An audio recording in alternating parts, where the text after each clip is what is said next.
working with Katie and Dr. Rob and others over at the SUNY Potsdam. Let me first give the credit where credit's due. She's not in the room here right now, but our president, Cindy Galieber, she brought me up to Potsdam. She's oh, you are back there, Cindy Galieber.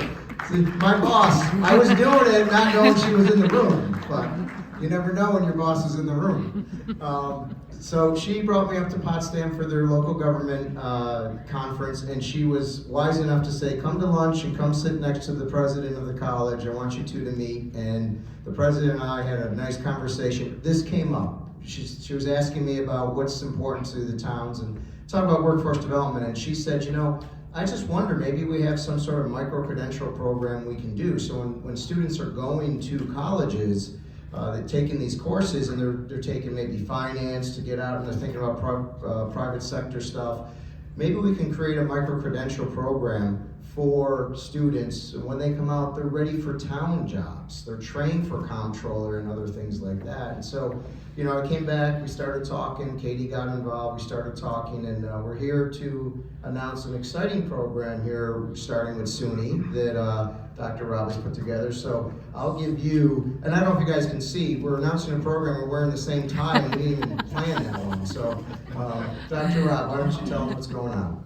Great minds, great minds. Please call me Rob. Yes, so first of all, for those of you who might not be familiar with the idea of a micro-credential, it's basically a short course of study that's focused on a particular skill, and at the end of that course of study, you earn academic credits and also a badge, a digital badge, for example, that can be displayed on a platform like LinkedIn. These are wonderful, again, for attracting both current college students to a path that may result in municipal government careers. It's also a wonderful opportunity for, as Ian said, upskilling, right, building skills for the either current employees or those who might want to transition, as Dana did, right, from the private sector into the public sector.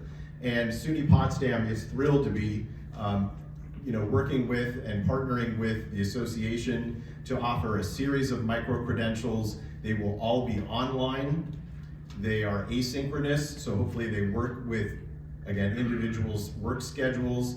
They will begin this summer, and again, in various durations. Some will be just 6 weeks per course, some will be 2 semesters. And based on some of the workforce survey data that I shared a few minutes ago, and my own analysis of job openings and job postings from towns around the state, I'm excited to say that the first few micro-credentials will cover topics such as grant writing, but specifically for public sector grants, also managerial accounting, again, for those who might be interested ultimately in becoming a comptroller or some position that requires accounting skills, and also geographic information systems. There's a huge explosion in demand for those skills, and so GIS will also be rolling out here this summer.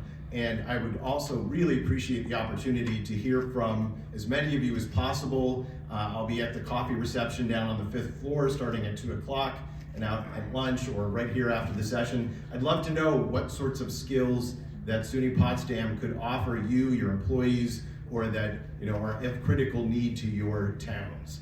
And also, in what duration. Is summer better? Is during fall or spring more convenient for all of you? I hope this is a beginning of a really nice long-term partnership that will result, again, in a workforce that's ready to meet the challenges that towns and municipal governments face around the state.